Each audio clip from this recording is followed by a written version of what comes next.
प्रदेश में महाराज जी के नेतृत्व में जो विकास हो रहा है वह हम सबके लिए अनुकरणीय है। जय हिंद, जय भारत। स्वागत आपका कर रहा हर सुमन, आप यहाँ आए आपको शत शत नमन।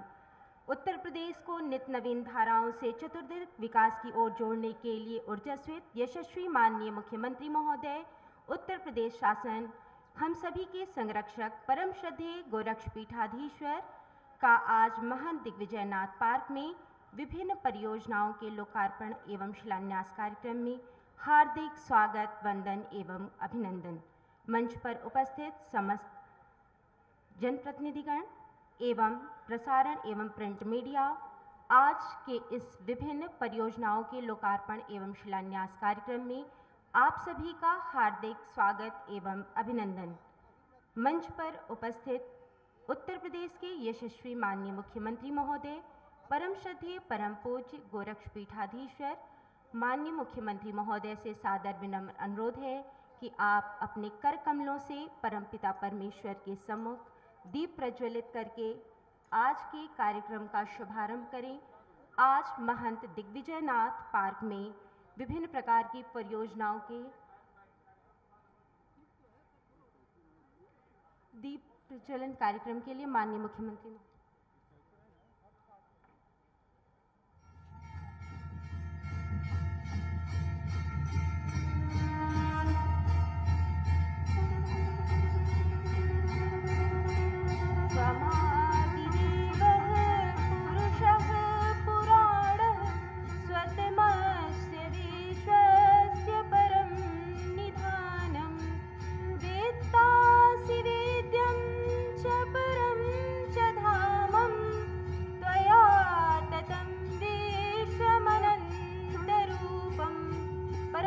परमेश्वर के चरणों में दीप प्रज्वलन का कार्यक्रम माननीय मुख्यमंत्री महोदय के कर कमलों से आज संपन्न होता हुआ विभिन्न प्रकार की परियोजनाओं के लोकार्पण एवं शिलान्यास कार्यक्रम में उत्तर प्रदेश के यशस्वी माननीय मुख्यमंत्री महोदय के कर कमलों से एवं समस्त सम्मानित माननीय विधायकगण एवं जनप्रतिनिधिगण के सानिध्य में परमपिता परमेश्वर के चरणों में यह दीप इस आशा के साथ प्रज्वलित होता हुआ कि आज का यह कार्यक्रम सकुशल संपन्न हो। मंच पर उपस्थित माननीय विधायक गोरखपुर ग्रामीण श्री विपिन सिंह सर से सादर अनुरोध है कि आप स्वागत उद्बोधन के लिए आकर के आज के कार्यक्रम का शुभारंभ करें।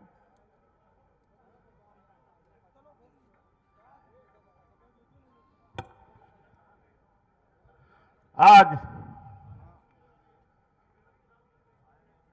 महंत दिग्विजयनाथ पार्क में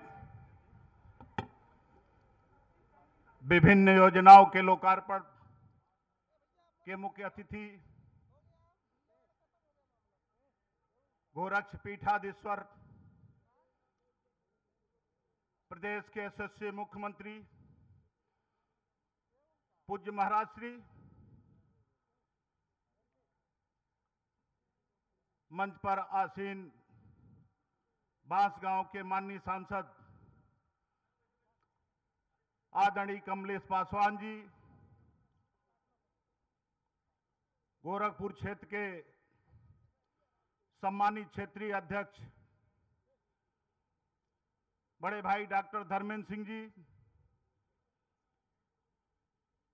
हिंदू वाहिनी के प्रदेश महामंत्री बड़े भाई इंजीनियर पीके अमल जी,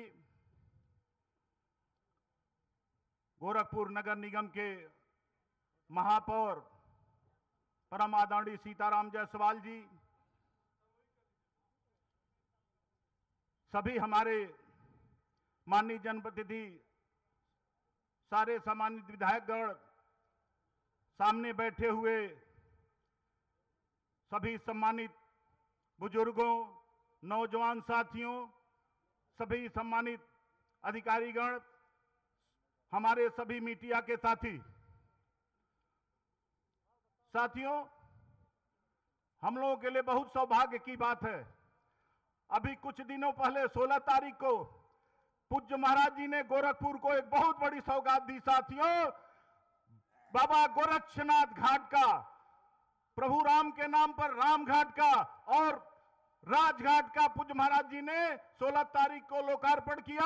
हम आप सभी के तरफ से गोरक्ष पीठाधीश्वर पूज्य महाराज जी को बहुत बहुत बधाई देना चाहेंगे। साथियों, जो ये कार्यक्रम जहां हो रहा है, ब्रह्मलीन दिग्विजयनाथ जी महाराज जी का के नाम से पार्क है।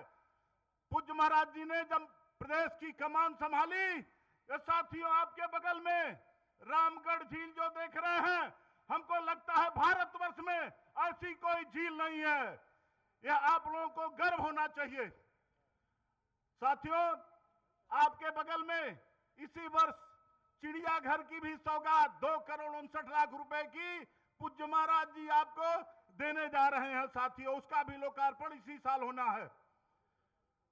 साथियों, त्वरित विकास के अंतर्गत हमारे क्षेत्र में करीब 50 करोड़ रुपए का पूज्य महाराज जी ने कार्य दिया है, जिसका आज पूज्य महाराज जी द्वारा शिलान्यास होना है। साथियों, आपके बगल में खोराबार में 100 करोड़ की लागत से विद्युत सब स्टेशन का निर्माण होना है। हम अपने गोरखपुर ग्रामीण की जनता की तरफ से पूज्य महाराज जी का स्वागत करते हैं, वंदन करते हैं, अभिनंदन करते हैं। साथियों, बहुप्रशिक्षित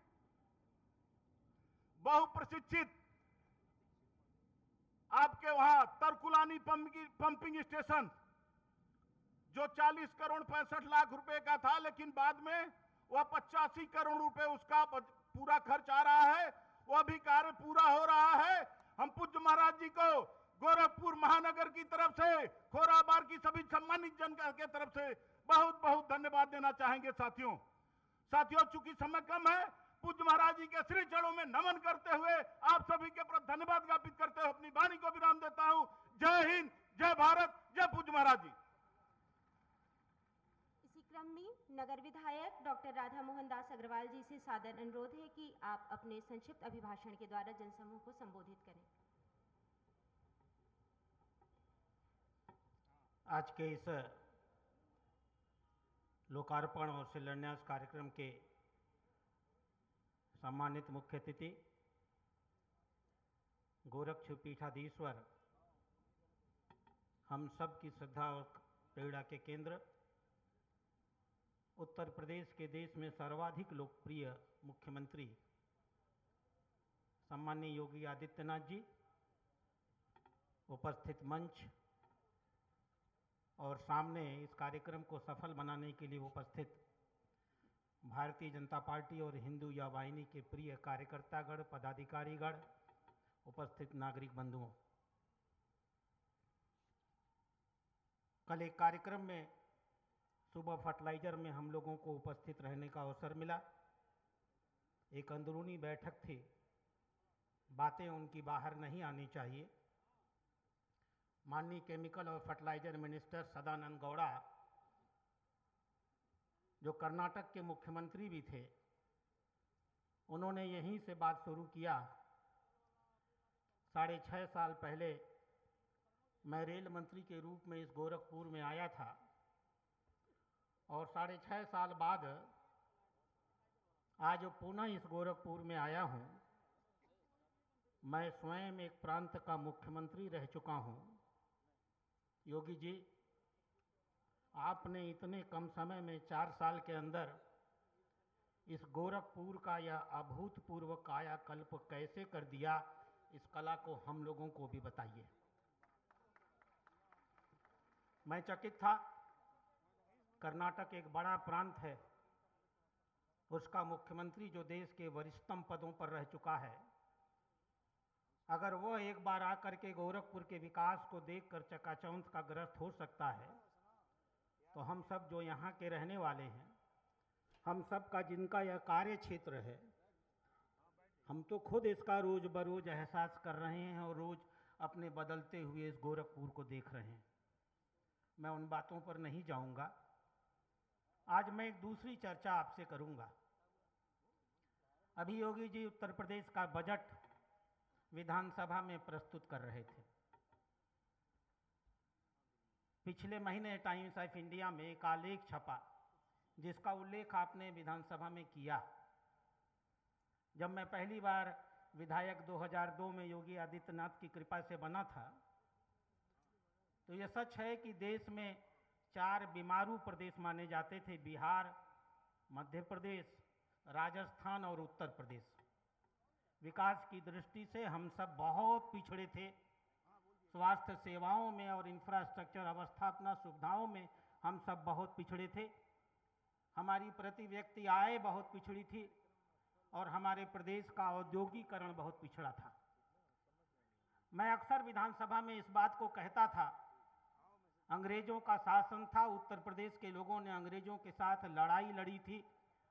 अंग्रेजों ने सुनियोजित तरीके से हमें पिछड़ा रहने के लिए मजबूर किया। 65 साल की आज़ादी के बाद भारतीय अंग्रेजों की जो सरकारें आई, आखिर उन्होंने हमारा विकास क्यों नहीं किया।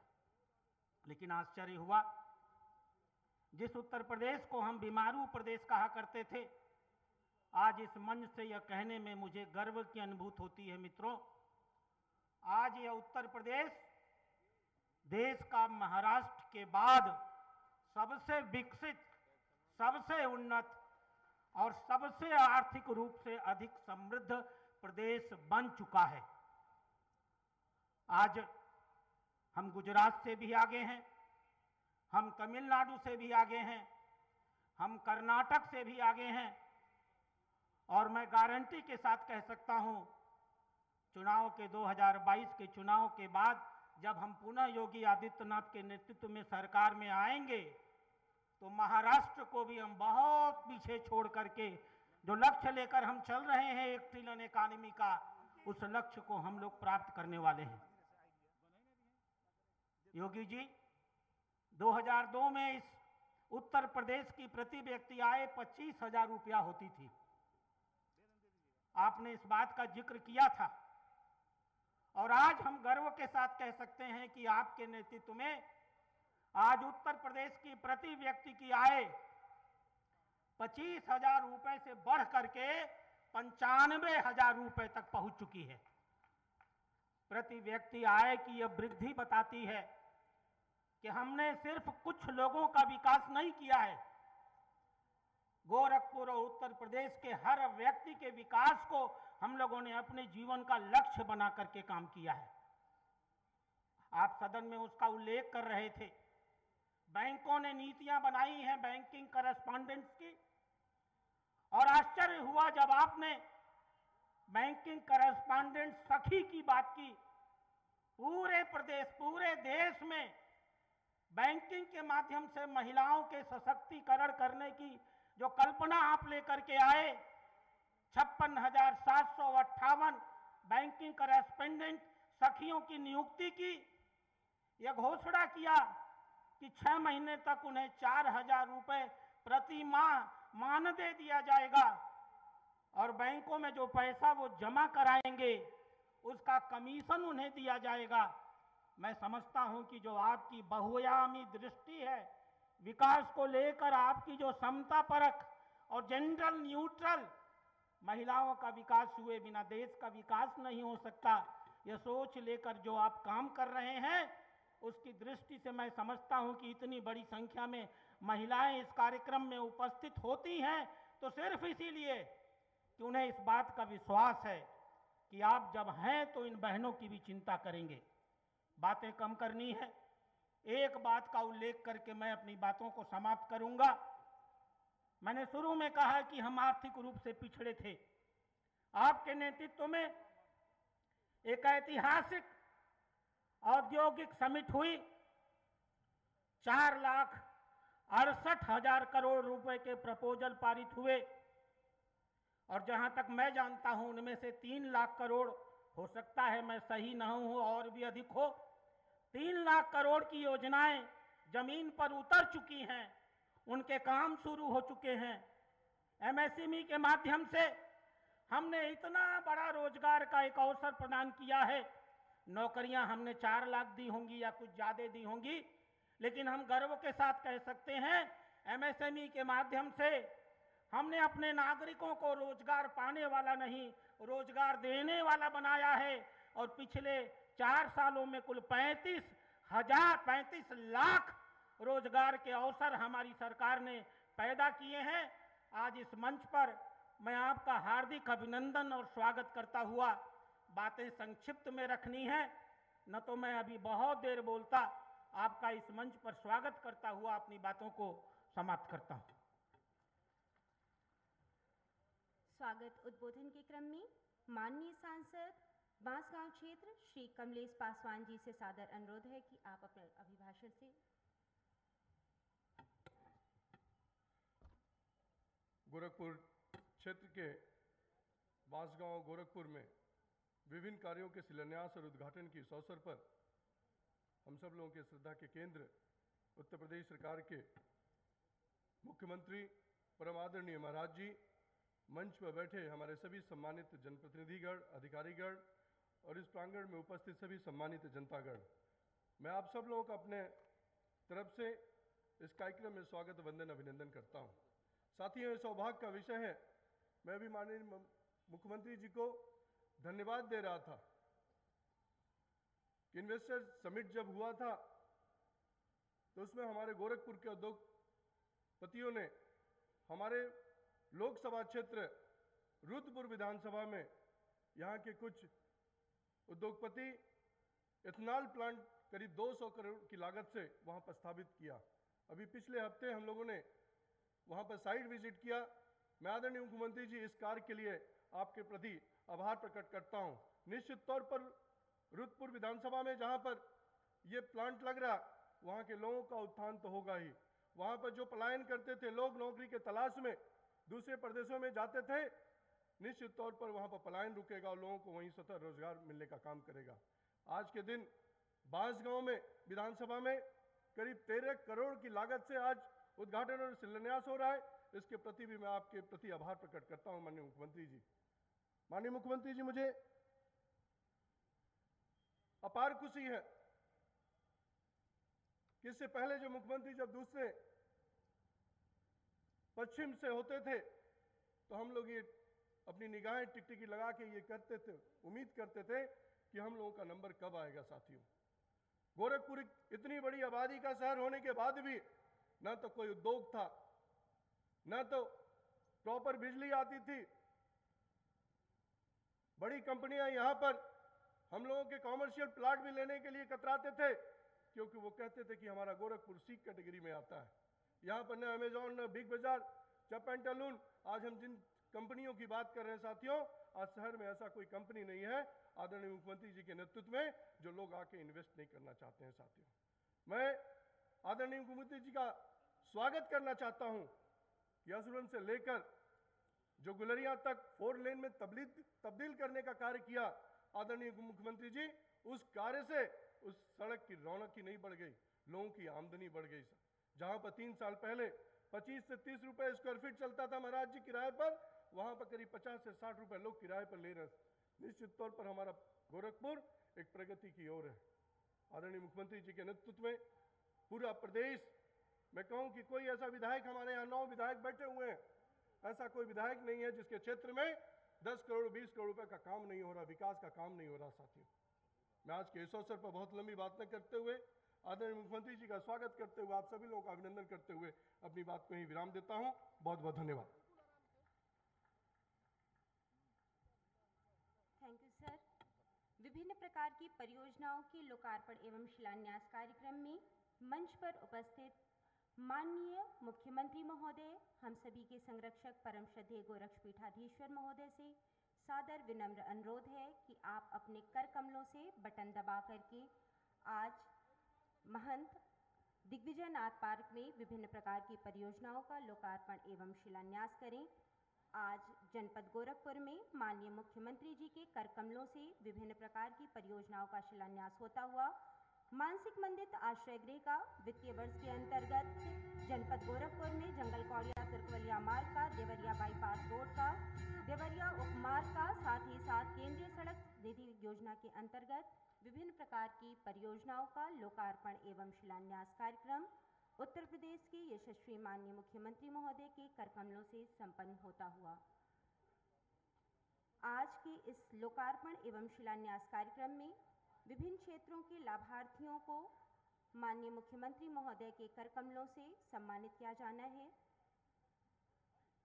लाभार्थियों की श्रृंखला में सर्वप्रथम श्री संतोष जी का आगमन होगा। माननीय मुख्यमंत्री महोदय से सादर अनुरोध है कि अपने कर कमलों से लाभार्थियों को सम्मानित करें।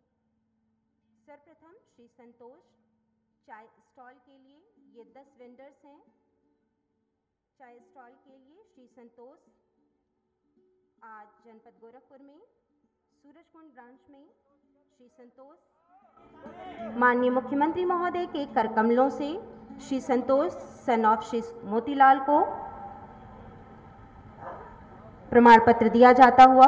इसी क्रम में श्रीमती शबनम खातून तिवारीपुर क्षेत्र से क्लॉथ एंड हैंडलूम के क्षेत्र में प्रगति करने हेतु श्री धर्मेंद्र गिरी जी सन ऑफ श्री परशुराम गिरी चाय स्टॉल हेतु दुर्गाबाड़ी क्षेत्र पुलिस लाइन में।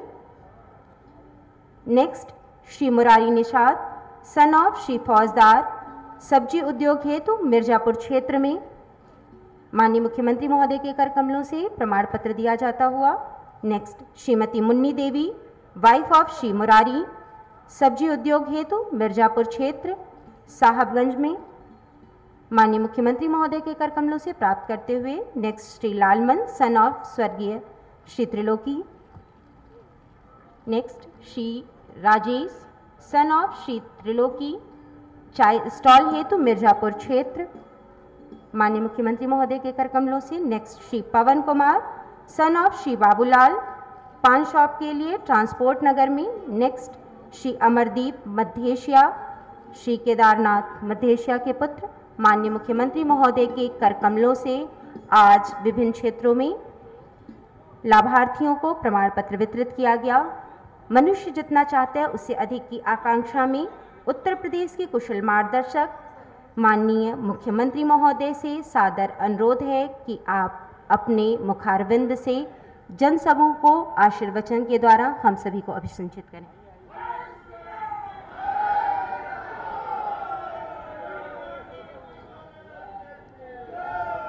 भारत माता की, भारत माता की, भारत माता की। गोरखपुर जनपद के विभिन्न परियोजनाओं के लोकार्पण और शिलान्यास कार्यक्रम में आज मंच पर उपस्थित बांसगांव के लोकप्रिय सांसद श्री कमलेश पासवान जी, गोरखपुर के महापौर श्री सीताराम जायसवाल जी, माननीय विधायकगण डॉक्टर राधा मोहन दास अग्रवाल जी, श्री विपिन सिंह जी, श्री फतेह बहादुर सिंह जी, श्री शीतल पांडे जी, श्री महेंद्र पाल सिंह जी, श्री संत प्रसाद जी, श्रीमती संगीता यादव जी, डॉक्टर बिमलेश पासवान जी, भारतीय जनता पार्टी के क्षेत्रीय अध्यक्ष डॉक्टर धर्मेंद्र सिंह जी, महानगर अध्यक्ष श्री राजेश गुप्ता जी, जिलाध्यक्ष युधिष्ठिर सिंह जी, हिंदू वाहिनी के प्रदेश के महामंत्री श्री पी के मल जी, आज के इस कार्यक्रम में उपस्थित हमारे प्रशासन और पुलिस से जुड़े हुए सभी अधिकारीगण,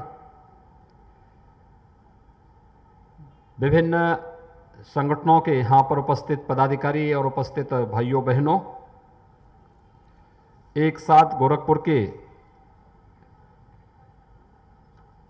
9 परियोजनाओं के जिनकी लागत 76 करोड़ 39,29,000 है,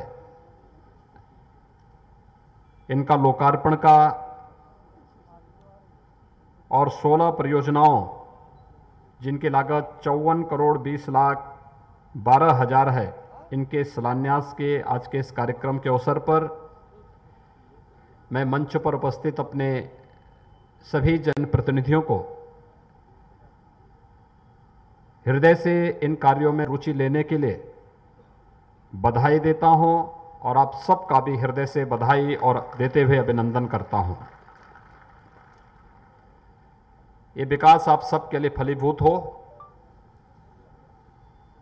इन विकास कार्यों के माध्यम से न केवल बुनियादी सुविधाओं बल्कि इन विकास योजनाओं के माध्यम से हम विकास की एक नई ऊंचाइयों को प्राप्त करते हुए आर्थिक समृद्धि को भी प्राप्त करेंगे। इस विश्वास के साथ मैं आप सबको हृदय से बधाई देता हूं, अपनी शुभकामनाएं देता हूं।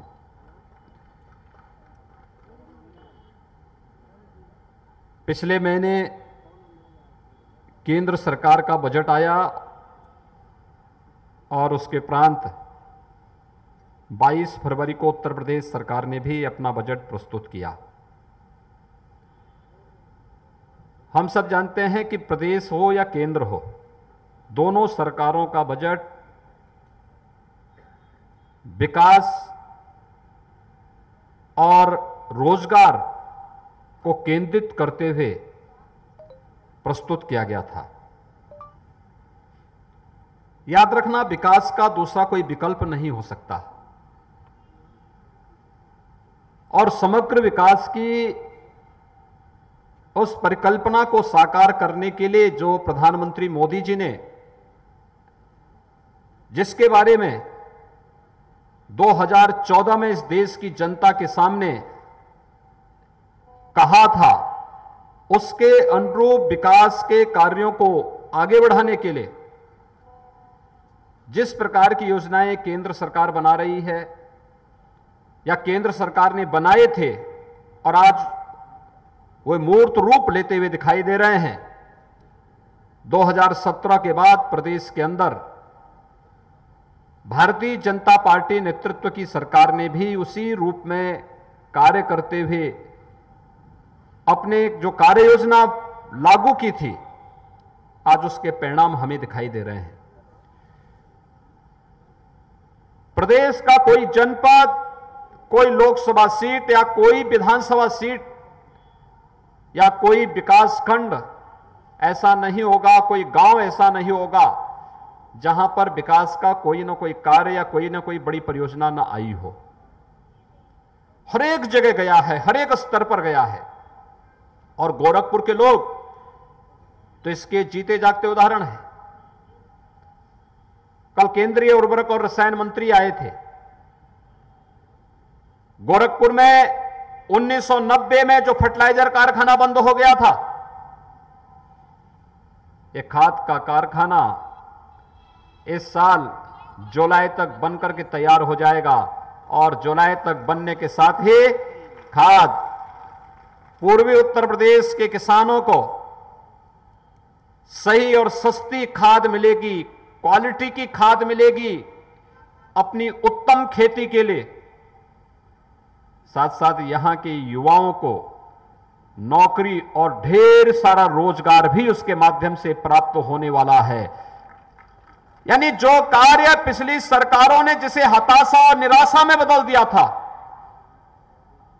उसे आशा और विकास की एक नई बुलंदियों तक पहुंचाने की जिस संकल्प के साथ मोदी जी ने 2014 में देश की जनता के सामने वायदे किए थे, आज वह मूर्त रूप लेता जा रहा है। गोरखपुर का फर्टिलाइजर कारखाना इसी वर्ष जुलाई के बाद जब चलता हुआ दिखाई देगा, वहां से धुआं उड़ता हुआ दिखाई देगा, तो एक नए भारत की एक नई तस्वीर गोरखपुर भी उसके साथ जोड़ता हुआ दिखाई देगा।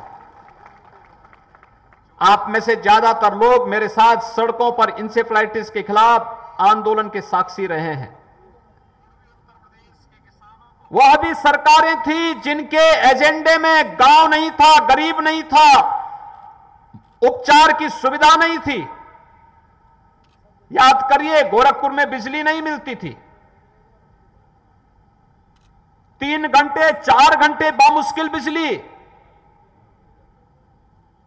और शहरी क्षेत्र में बिजली न हो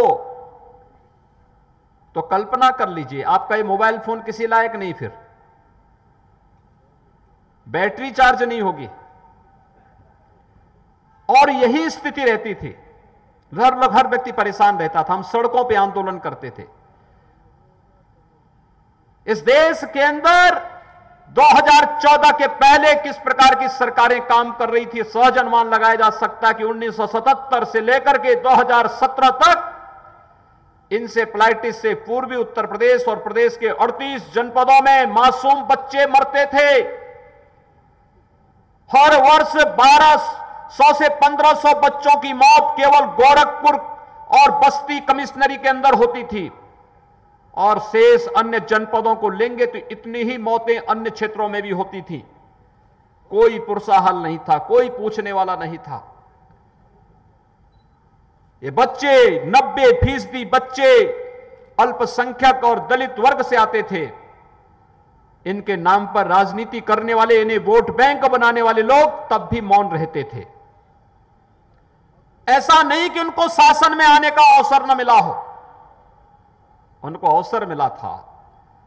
हम आभारी हैं प्रधानमंत्री मोदी जी के। मैं एक बार गया, मैंने उनसे कहा, मैंने कहा हमें गोरखपुर के लिए एम्स चाहिए 2014 में, और याद करिए 2016 में प्रधानमंत्री मोदी जी गोरखपुर में ही आए, उन्होंने एम्स का भी शिलान्यास किया।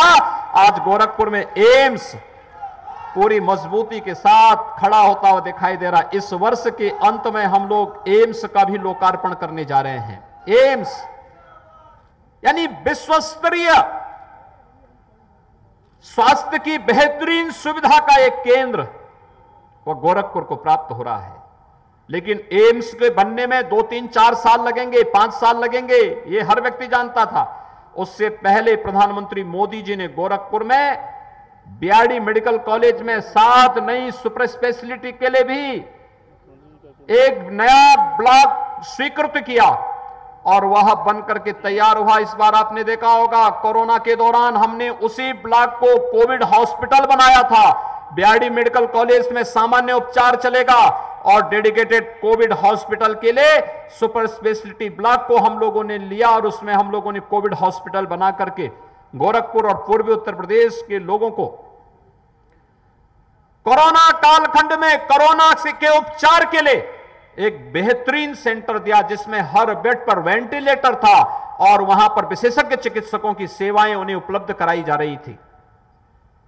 विकास, आज यहां पर सड़कें चौड़ी हो रही हैं, आज आपको बिजली मिल रही है, गांव-गांव में सड़कें बन रही हैं, पुल बन रहे हैं, जल निकासी की समस्या का समाधान हो रहा है।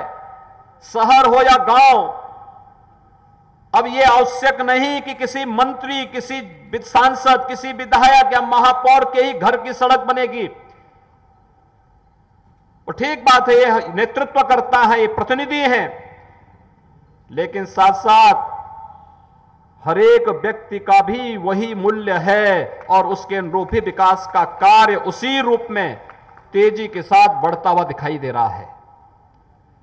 रोजगार का सृजन हो रहा है, नए नए उद्योग लग रहे हैं, नौकरियां आगे बढ़ रही हैं। 4 लाख नौजवानों को अब तक सरकारी नौकरी दे चुके हैं।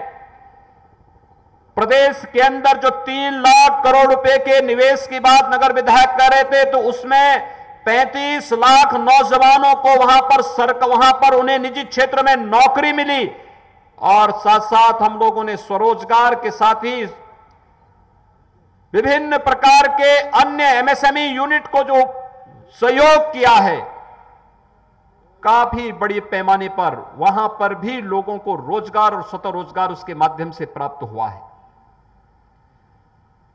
आज आप देख सकते हैं उत्तर प्रदेश के अंदर हर एक सेक्टर में, गोरखपुर में पहले एक वायु सेवा नहीं चल पाती थी, दिल्ली गोरखपुर के बीच में कभी आती थी, कभी बंद हो जाती थी, और आज 8 जगह के लिए गोरखपुर से वायु सेवा है। अगर किसी को गोरखपुर से मुंबई जाना है, हवाई सेवा है, कोलकाता जाना है, हवाई सेवा है, दिल्ली जाना है, सुबह से लेकर शाम तक वायु सेवा है, बेंगलोर के लिए है, हैदराबाद के लिए है। लगातार हर एक जगह को जोड़ने का काम तो हुआ ही है, लेकिन साथ साथ सड़कों के चौड़ीकरण का कार्य, अगर नेपाल जाना है, अब 1.5 घंटे में आप नेपाल पहुंच सकते हैं। पहले तो शहर के अंदर ही 1.5 घंटा लग जाता था। आज आप जाइए, एयरपोर्ट से निकलिए या रेलवे स्टेशन से निकलिए, नेपाल जाना है, 4 लेन की सड़क आपको उपलब्ध होगी। आपको मेडिकल कॉलेज होते हुए महाराजगंज जाना है, 4 लेन की सड़क आपको उपलब्ध होगी। कुशीनगर में अंतर्राष्ट्रीय एयरपोर्ट का निर्माण लगभग पूरा हो चुका है। बहुत शीघ्र हम लोग वहां पे अंतर्राष्ट्रीय विमान सेवा फिर वहां पे प्रारंभ करने जा रहे हैं। कोई सोचता था गोरखपुर और कुशीनगर में हमारे यहां सिंगापुर से, जापान से, श्रीलंका से या अन्य जगह से विमान आएंगे? हमारे लिए कल्पना थी। भगवान राम ही कभी आए थे पुष्पक विमान से अयोध्या, लेकिन अब तो प्रत्येक नागरिक भी विमान से श्रीलंका भी जा सकता है और सिंगापुर भी जा सकता है। कहीं की भी यात्रा आप गोरखपुर में बैठ करके गोरखपुर से ही कर सकते हैं, कुशीनगर से कर सकते हैं। ये विकास की वह सोच है जिसने विकास के साथ साथ रोजगार का भी सृजन किया है। हर एक स्तर पर विकास हो रहा है। ये जो सड़कें, जिन योजनाओं का आज लोकार्पण हुआ है, ये भी लोक कल्याण के लिए है, विकास के लिए है, और जिनका शिलान्यास हुआ है ये भी उसी प्रक्रिया के साथ जुड़ती हुई दिखाई दे रही है। इसी महीने हम लोग गोरखपुर की जनता को चिड़ियाघर उपलब्ध करा रहे हैं। जू, शेर आ चुके हैं यहां, आप देखना कितना अच्छा जू बना है। प्रदेश का अब तक का बेहतरीन जू है। यह मनोरंजन के साथ साथ ज्ञानवर्धन का भी एक माध्यम बनेगा। और इस पूरे क्षेत्र में आप देखते होंगे क्या स्थितियां थी। आज से कल्पना करिए 20 साल पहले क्या था यहां पे। गोरखपुर के हर प्रकार के अपराध का केंद्र बिंदु हुआ करता था यह पूरा क्षेत्र। शहर की पूरी गंदगी गिरती थी रामगढ़ ताल में, और आज रामगढ़ ताल पर्यटन के एक नए केंद्र बिंदु के रूप में भर रहा है। गोरखपुर में सार्वजनिक कार्यों को करने के लिए हमें जगह तलाशनी पड़ती थी। आज तो ये पार्क महंत दिग्विजय नाथ जी के नाम पर यह पार्क भी गोरखपुर की जनता को प्राप्त हो गया है, और बगल में चंपा देवी पार्क भी उसके लिए तैयार हो रहा है। यानी सार्वजनिक कार्यक्रम अगर हमें करने हैं तो ये पार्क आपके लिए उपलब्ध है। इस पार्क के बीच अगर आपको लगता है कि संख्या कम है, 2000-2500 लोगों का कार्यक्रम करना है, हम लोग एक अत्याधुनिक प्रेक्षागृह भी इसी महीने गोरखपुर की जनता को समर्पित करने जा रहे हैं। यहां पर न केवल सार्वजनिक कार्यक्रमों के लिए बल्कि यहां के कलाकारों के लिए भी एक मंच हम उसके माध्यम से उपलब्ध करवाएंगे। हर एक स्तर पर आज आप जाइए राजघाट में, कभी हम लोग राजघाट को मानते थे शमशान घाट है, गंदगी रहती थी। कभी किसी व्यक्ति के अंतिम संस्कार के कार्यक्रम में वहां चले गए तो उसका मन खिन्न होता था। वहां गंदगी देख करके, धूल देख करके, गर्मियों में भयंकर गर्मी के बीच में कैसी खराब स्थिति होती थी। या बरसात में चले गए तो उस गंदगी में वहीं कीचड़ है, वहीं बदबू है, और वहीं पर हम अंतिम विदाई दे रहे हैं किसी व्यक्ति को। आज आप जाइए, कितना अच्छे अच्छे प्लेटफॉर्म बन चुके हैं। स्नान करना हो पवित्र राप्ती नदी में तो उसके लिए भी वहां व्यवस्था है, और वहां पर अन्य कार्यक्रमों के साथ, कर्मकांड के साथ जुड़ना है तो उसके लिए भी वहां उस प्रकार की सुविधा उपलब्ध हो चुकी है। यह विकास की सोच होती है, यह विकास पहचान बनती है किसी नगर की, किसी जनपद की, किसी क्षेत्र की। और यहीं से विकास की सोच को जब हम आगे बढ़ाते हैं तो लोगों की सोच में परिवर्तन होता है।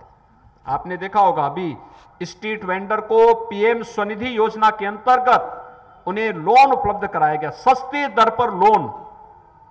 और मुझे प्रसन्नता है कि डिजिटल पेमेंट के साथ उनको जोड़ने का कार्य हुआ है। डिजिटल पेमेंट के साथ जोड़ने पर उनको अतिरिक्त लाभ भी प्राप्त होगा।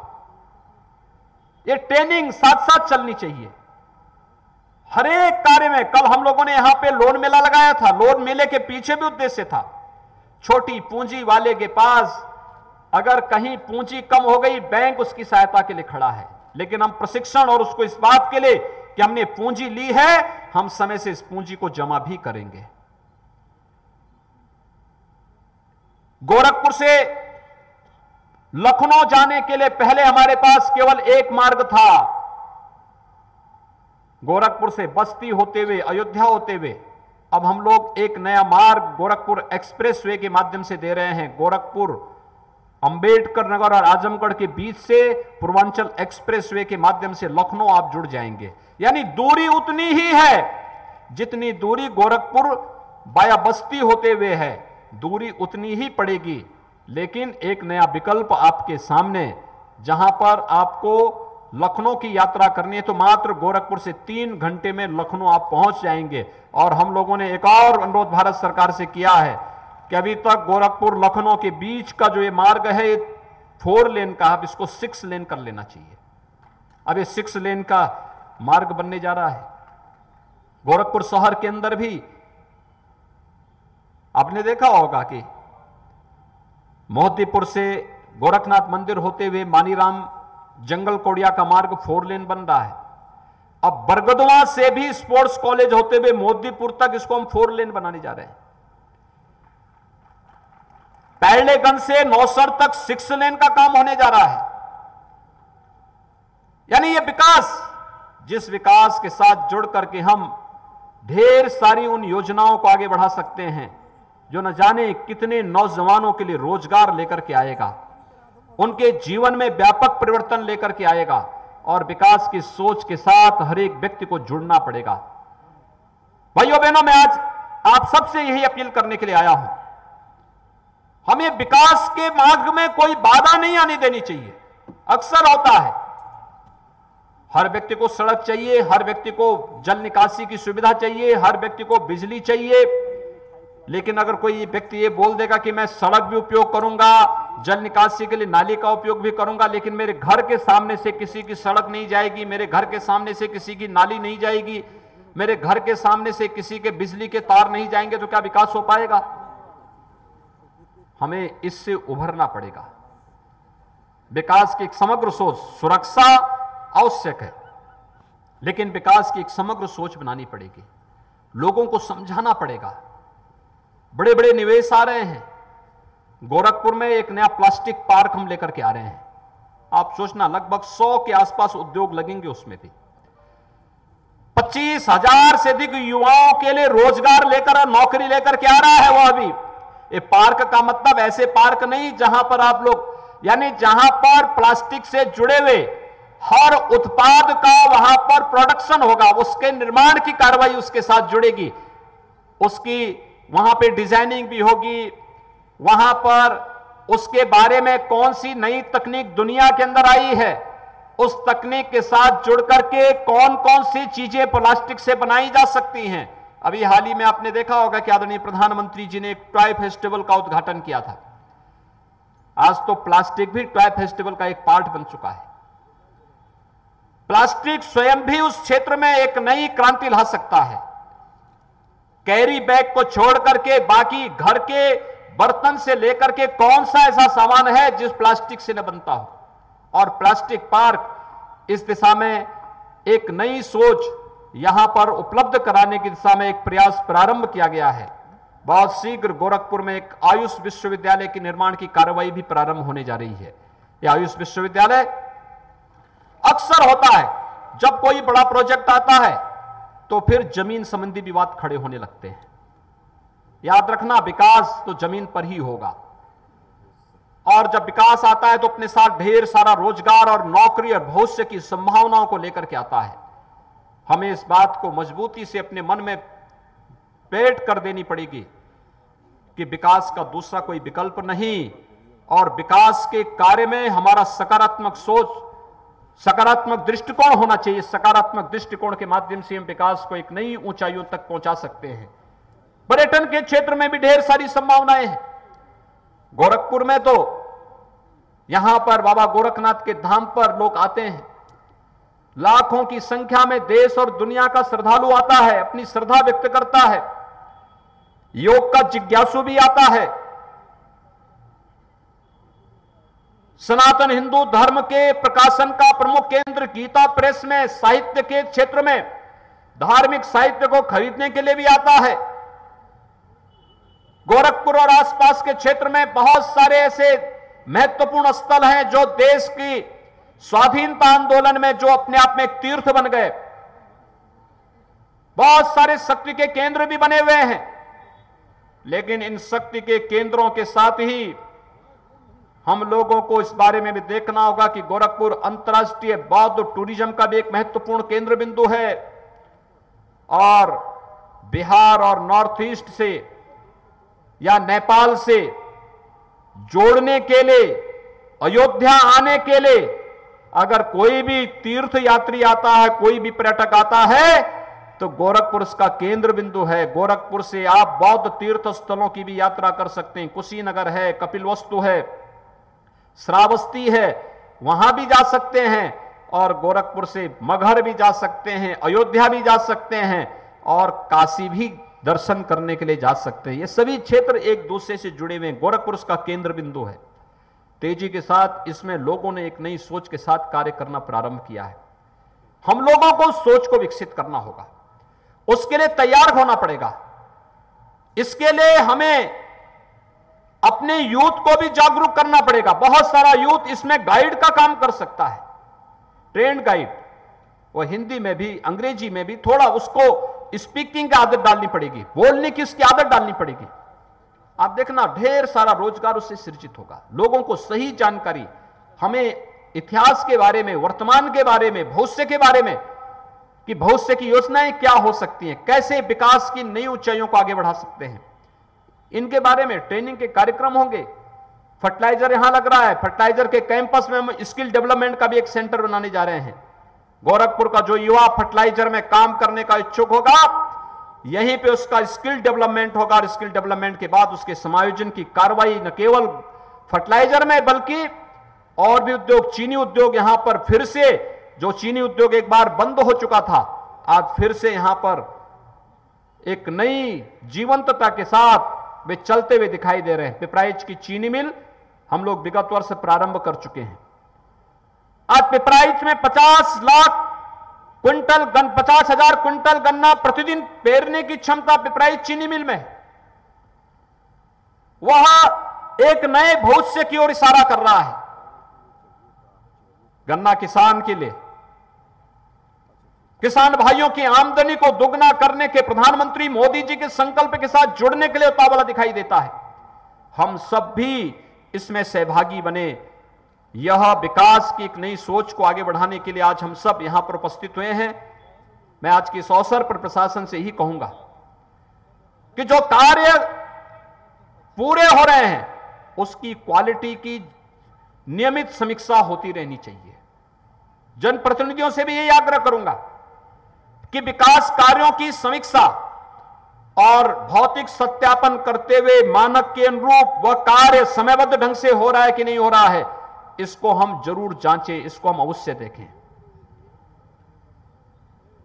कार्यों में शिथिलता अनावश्यक रूप से नहीं होनी चाहिए और कोई लापरवाही भी स्वीकार्य नहीं होनी चाहिए।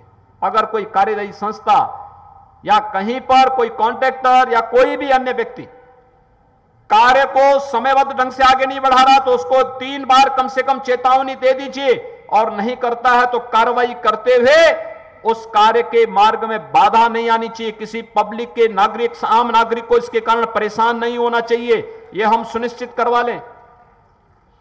महिलाओं के कल्याण और उनकी सुरक्षा के लिए चलाई जाने वाली योजनाओं को हम समयबद्ध ढंग से आगे बढ़ाएं। 8 मार्च को अंतर्राष्ट्रीय महिला दिवस है। अंतर्राष्ट्रीय महिला दिवस का कार्यक्रम महिलाओं को ध्यान में रख करके, उनकी सुरक्षा को, उनके सम्मान को, उनके स्वावलंबन को ध्यान में रख करके हम विशिष्ट कार्यक्रम का आयोजन उस दिन हर एक जनपद में करें। उसमें माननीय जनप्रतिनिधियों को भी आमंत्रित करें। हर एक तबके के अधिकारियों को, कर्मचारियों की उसमें सहभागिता हो। प्रयास होना चाहिए कि मंच का संचालन से लेकर के कार्यक्रमों को आगे बढ़ाने की जिम्मेदारी महिलाओं के ऊपर ही दी जाए। आज प्रदेश के अंदर हम लोगों ने कोटे की दुकान अब जो भी खाली होगी वो महिला स्वयंसेवी समूह को ही देने का निर्णय सरकार ने किया है और ये बहुत अच्छा काम कर रही है। हम लोगों ने एक और निर्णय किया है, जो बाल पुष्टाहार था यह भी अब हम लोगों ने महिला स्वयंसेवी समूह के जिम्मे देना प्रारंभ कर दिया है कि यही अब उसको वितरण करने का काम करेंगे। क्योंकि ये बाल पुष्टाहार समय से सही जगह अगर पहुंच जाए तो हम कुपोषण की समस्या का समाधान भी कर सकते हैं, और कुपोषण की समस्या के समाधान के साथ साथ शिशु मृत्यु दर को और मातृ मृत्यु दर को नियंत्रित करने में हमें सफलता प्राप्त हो सकती है। हमें देखना चाहिए कहीं भी कोई किसी बालिका के साथ, किसी महिला के सामने सुरक्षा का संकट नहीं होना चाहिए। यह भाव आना चाहिए जो भारतीय सोच रही है। वह भाव था गांव की बेटी सबकी बेटी, गांव की बहन सबकी बहन। यह भाव गांव की बेटी है तो सबकी बेटी होनी चाहिए, यह भाव आना चाहिए, यह संस्कार आना चाहिए।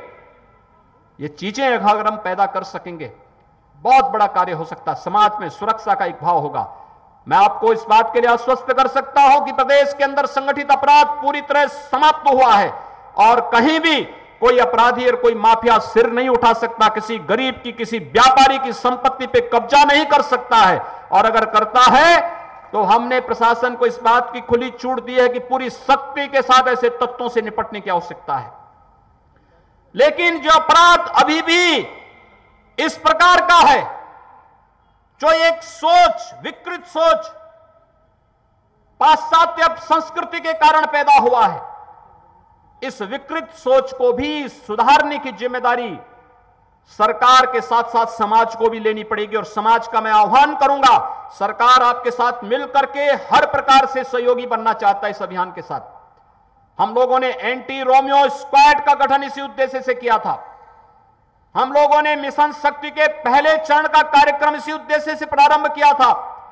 हर थाने में महिला हेल्प डेस्क की स्थापना इसी उद्देश्य से की थी। हर तहसील में महिला हेल्प डेस्क की स्थापना इसी उद्देश्य से की है। और अभी 8 मार्च को भी विभिन्न प्रकार की कार्यक्रमों को, विभिन्न प्रकार की कार्य योजनाओं को हम आगे बढ़ाने जा रहे हैं। लेकिन हम भी इस व्यवस्था के साथ जुड़े, जागरूकता आवश्यक है, सुरक्षा का बोध हर एक स्तर पर आवश्यक है और सामान्य संस्कार और शिष्टाचार का पालन भी इसके लिए आवश्यक है। इसके साथ अगर हम सब जुड़ जाएंगे बहुत बड़ा कार्य हो सकता है।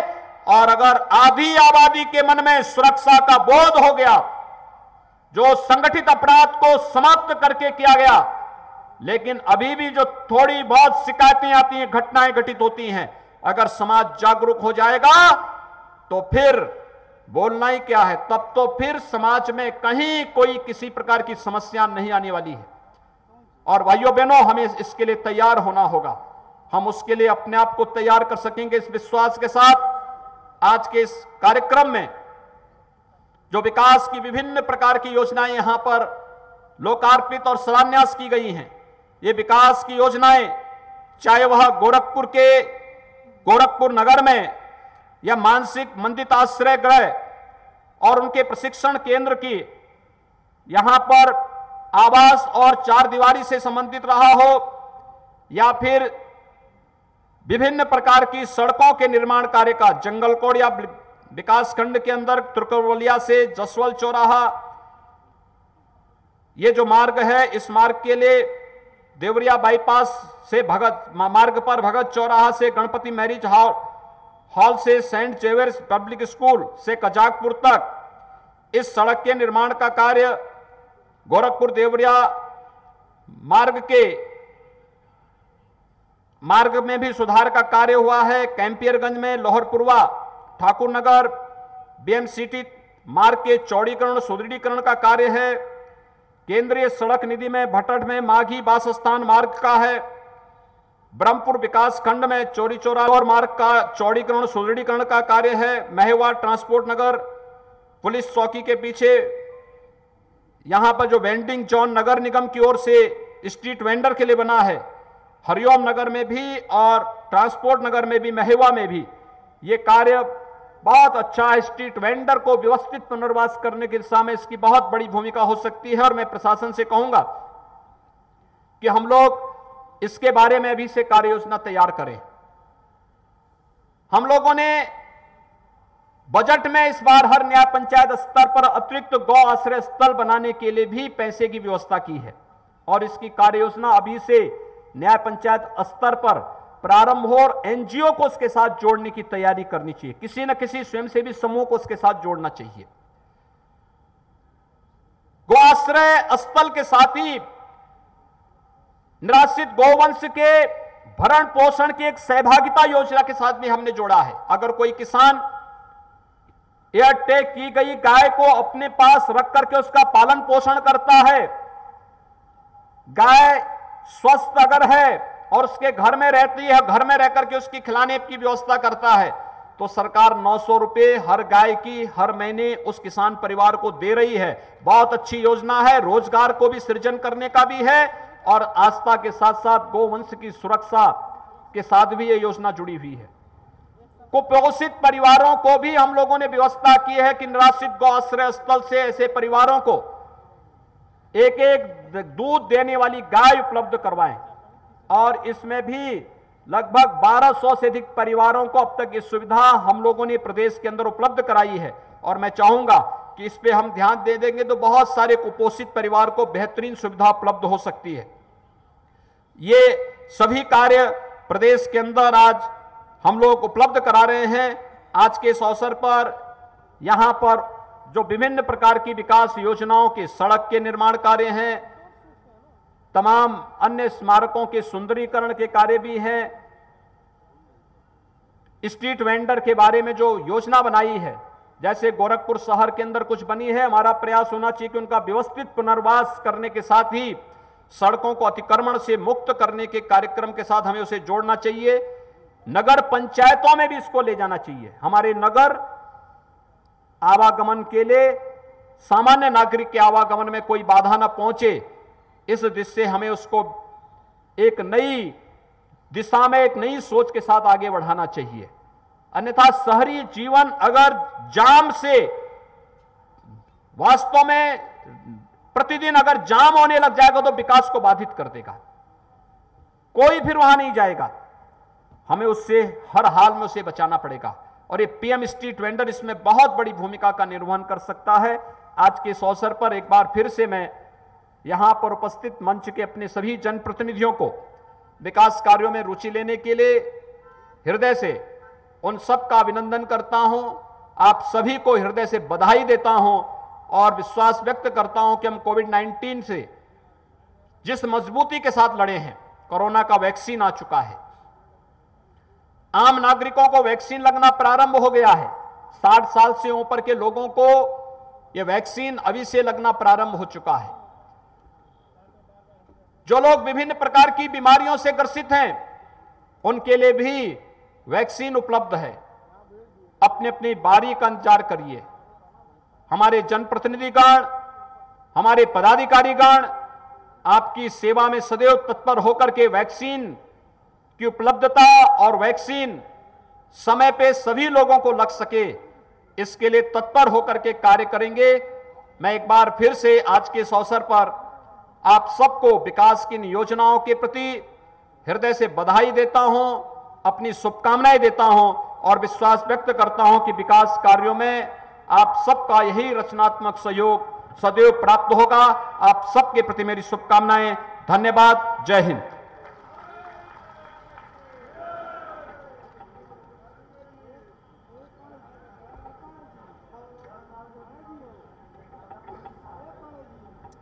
निश्चित रूप से सभी के जीवन को सकारात्मकता से समृद्ध करके अपनी जीवन दृष्टि की सार्थकता की ओर अग्रसर करने के लिए, अपने वरद हस्त से आच्छादित करने के लिए कृत संकल्पित उत्तर प्रदेश के यशस्वी माननीय मुख्यमंत्री महोदय के कर कमलों से विभिन्न परियोजनाओं के लोकार्पण एवं शिलान्यास कार्यक्रम में बहुमूल्य समय देने के लिए समस्त आदरणीय जनमानस एवं कर्तव्यपरायण अहर्निश सेवारत प्रशासन संवर्ग की ओर से धन्यवाद ज्ञापित करते हुए यह आशा एवं विश्वास करते हैं कि आपके विशाल वटवृक्ष रूपी वरद हस्त की छाया में हम सभी को यह प्रदेश सदैव प्रगति पथ की ओर जाने के लिए अग्रसर रहेगा। आपकी वरद हस्त की छाया में यह मंच सदैव आभारित है कि आपका वरद हस्त समस्त समाज पर सदैव बना रहे एवं हम सभी प्रगति पथ की ओर अग्रसर।